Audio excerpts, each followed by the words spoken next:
unindo pessoas, transformando negócios. É assim que há 4 décadas a Microempa transforma sonhos em realidade.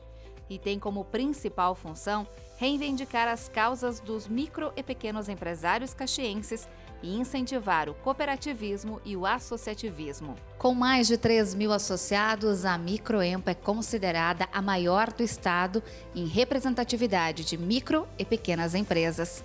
Em uma noite de celebração, integrantes atuais e quem já passou pela associação comemorou a entrega do Prêmio Caxias do Sul, recebido na Câmara Municipal. A Microempa, que começou com 8 empresários, desde 1984, vem crescendo de forma gradativa e exponencial. Quanto menor a gente começa, maior a gente pode alcançar. E realmente a Microempa é um exemplo como se ela fosse uma pequena empresa, uma microempresa que normalmente começa no fundo do quintal.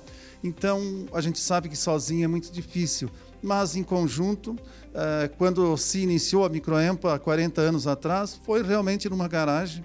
A gente tem muito orgulho de dizer isso e depois, com o passar do tempo, a gente teve uma sala e a gente ficou um bom tempo lá junto da SIC, o que facilitou para nós, o que ajudou muito no engajamento de novos associados e também na busca de resultados para oferecer para os associados, né?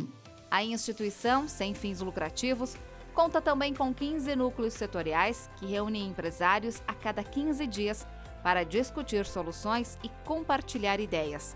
Os núcleos são formados por 250 administradores dos mais diversos setores.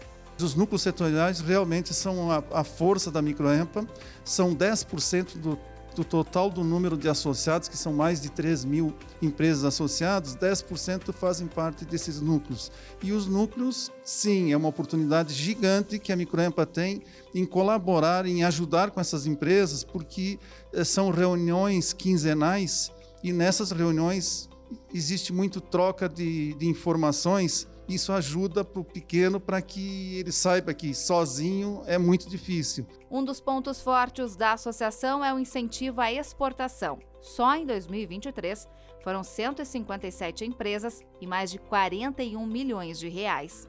Os núcleos setoriais, mais uma vez, com 10 projetos em Brasília, em pleno andamento, são 10 projetos aprovados. O Rio Grande do Sul tem 11 projetos junto à CACB, 10 são da Microempa. Então, a gente está no caminho certo, estamos nos especializando em projetos e isso vai ajudar muito as pequenas empresas porque é uma ajuda direta, não é indireta. Então, qualificar o empresário é a nossa principal função. Uma das novidades de 2024 é a ampliação da sede da Microempa, que fica localizada na Rua Ângelo Lourenço Tesser, no bairro de Lázaro. As obras iniciam em setembro. A entrega do Prêmio Caxias para a Associação das Empresas de Pequeno Porte do Rio Grande do Sul foi proposta pelo vereador Lucas Gil.